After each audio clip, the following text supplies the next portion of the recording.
There was a man who had fine houses, both in town and country, a deal of silver and gold plate, embroidered furniture, and coaches gilded all over with gold. But this man had the misfortune to have a blue beard, which made him so frightfully ugly that all the women and girls ran away from him. One of his neighbors, a lady of quality, had two daughters, who were perfect beauties. He desired of her one of them in marriage, leaving to her the choice which of the two she would bestow upon him. They would neither of them have him, and each made the other welcome of him, being not able to bear the thought of marrying a man who had a blue beard. And what besides gave them disgust and aversion was his having already been married to several wives, and nobody ever knew what became of them. Bluebeard, to engage their affection, took them, with a lady their mother, and 3 or 4 ladies of their acquaintance, with other young people of the neighborhood, to one of his country seats, where they stayed a whole week. There was nothing then to be seen but parties of pleasure, hunting, fishing, dancing, mirth, and feasting. Nobody went to bed, but all passed the night in playing tricks upon each other. In short, everything succeeded so well that the youngest daughter began to think the master of the house not to have a beard so very blue, and that he was a mighty civil gentleman. As soon as they returned home, the marriage was concluded. About a month afterwards, Bluebeard told his wife that he was obliged to take a country journey for 6 weeks at least, about affairs of very great consequence, desiring her to divert herself in his absence, to send for her friends and acquaintances, to carry them into the country, if she pleased, and to make good cheer wherever she was. "Here," said he, "are the keys of the 2 great wardrobes wherein I have my best furniture. These are of my silver and gold plate, which is not every day in use. These open my strong boxes, which hold my money, both gold and silver. These my caskets of jewels, and this is the master key to all my apartments. But for this little one here, it is the key of the closet at the end of the great gallery on the ground floor. Open them all. Go into all and every one of them, except that little closet, which I forbid you, and forbid it in such a manner that, if you happen to open it, there will be no bounds to my just anger and resentment." She promised to observe very exactly whatever he had ordered. When he, after having embraced her, got into his coach and proceeded on his journey, her neighbors and good friends did not stay to be sent for by the new married lady. So great was their impatience to see all the rich furniture of her house, not daring to come while her husband was there because of his blue beard, which frightened them. They ran through all the rooms, closets, and wardrobes, which were all so rich and fine that they seemed to surpass one another. After that, they went up into the 2 great rooms, where were the best and richest furniture. They could not sufficiently admire the number and beauty of the tapestry, beds, couches, cabinets, stands, tables, and looking-glasses, in which you might see yourself from head to foot. Some of them were framed with glass, others with silver, plain and gilded, the finest and most magnificent which were ever seen. They ceased not to extol and envy the happiness of their friend, who in the meantime no way diverted herself in looking upon all these rich things, because of the impatience she had to go and open the closet on the ground floor. She was so much pressed by her curiosity, that, without considering that it was very uncivil to leave her company, she went down a little back staircase, and with such excessive haste that she had twice or thrice like to have broken her neck. Being come to the closet door, she made a stop for some time, thinking upon her husband's orders, and considering what unhappiness might attend her if she was disobedient. But the temptation was so strong, she could not overcome it. She took then the little key, and opened it trembling, but could not at first see anything plainly, because the windows were shut. After some moments, she began to perceive that the floor was all covered over with clotted blood, in which were reflected the bodies of several dead women ranged against the walls.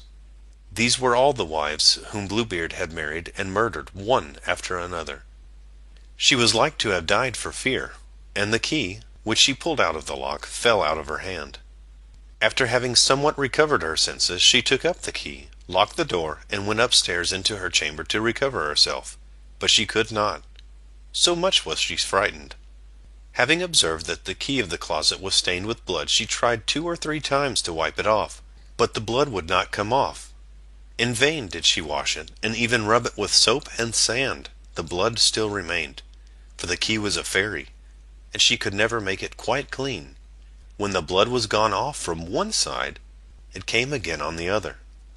Bluebeard returned from his journey the same evening, and said he had received letters upon the road, informing him that the affair he went about was ended to his advantage. His wife did all she could to convince him she was extremely glad of his speedy return. Next morning he asked her for the keys, which she gave him, but with such a trembling hand that he easily guessed what had happened. "What?" said he. "Is not the key of my closet among the rest?" "I must certainly," answered she, "have left it above upon the table." "Fail not," said Bluebeard, "to bring it me presently." After putting him off several times, she was forced to bring him the key. Bluebeard, having very attentively considered it, said to his wife, "How comes this blood upon the key?" "I do not know," cried the poor woman, paler than death. "You do not know?" replied Bluebeard. "I very well know. You were resolved to go into the closet, were you not?" "Mighty well, madame. You shall go in, and take your place among the ladies you saw there." Upon this, she threw herself at her husband's feet, and begged his pardon with all the signs of a true repentance for her disobedience. She would have melted a rock, so beautiful and sorrowful was she. But Bluebeard had a heart harder than any rock. "You must die, madame," said he, "and that presently." "Since I must die," answered she, looking upon him with her eyes all bathed in tears, "give me some little time to say my prayers." "I give you," replied Bluebeard, "half a quarter of an hour, but not one moment more."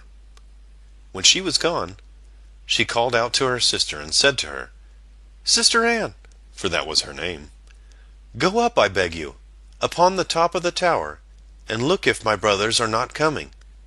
They promised me that they would come today, and if you see them, give them a sign to make haste." Her sister Anne went up upon the top of the tower, and the poor afflicted wife cried out from time to time, "Anne, Sister Anne, do you see anyone coming?"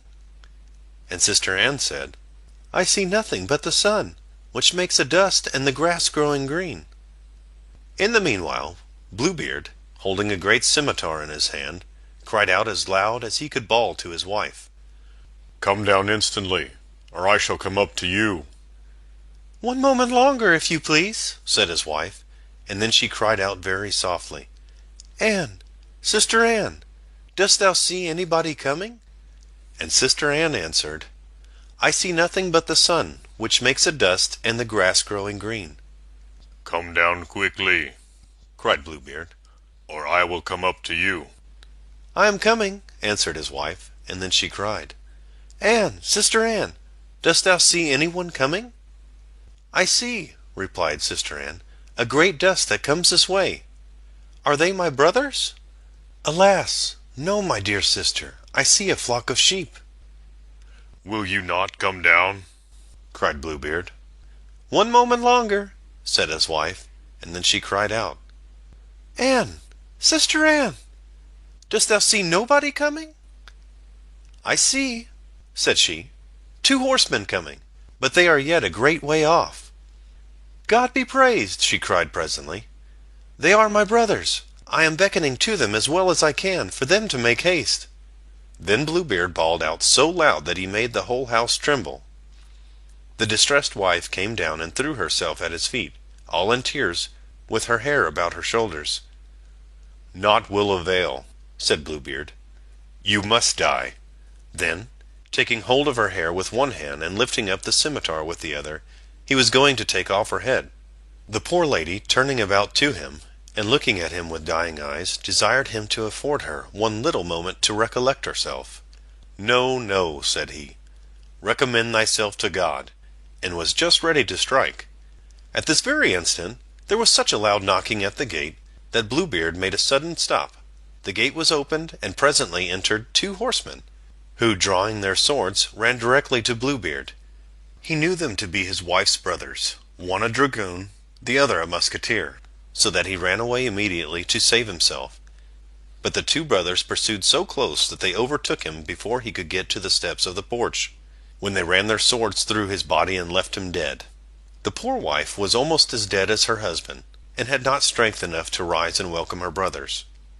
Bluebeard had no heirs, and so his wife became mistress of all his estate. She made use of one part of it to marry her sister Anne to a young gentleman, who had loved her a long while, another part to buy captain's commissions for her brothers, and the rest to marry herself to a very worthy gentleman, who made her forget the ill time she had passed with Bluebeard. The Moral. O curiosity, thou mortal bane! Spite of thy charms, thou causest often pain, and sore regret, of which we daily find 1,000 instances attend mankind.